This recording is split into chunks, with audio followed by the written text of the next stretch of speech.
As we enter a new year, may this be our shared commitment. Let us be the sources of unity, not division. Let us speak with clarity, not confusion. Let us choose to heal, not to wound. Hindi man tayo laging magkakasundo. Naway mananatili tayong magalang, makatao, at may malasakit. Ang pagkakaiba ng pananaw ay hindi dapat maging dahilan ng pagkakahati-hati, kundi pagkakataon upang makinig at umunawa. While reflecting back on 2025 and preparing for 2026, let us hold firmly to the promise of the Lord.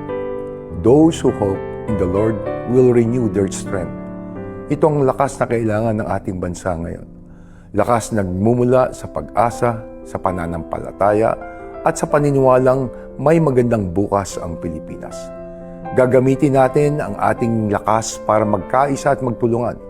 Pangungunahan ng mga lingkod bayan na may tapang, may malasakit, at may pagmamahal.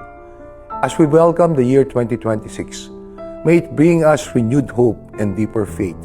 May it give us the courage to do what is right and the kindness to do it with love.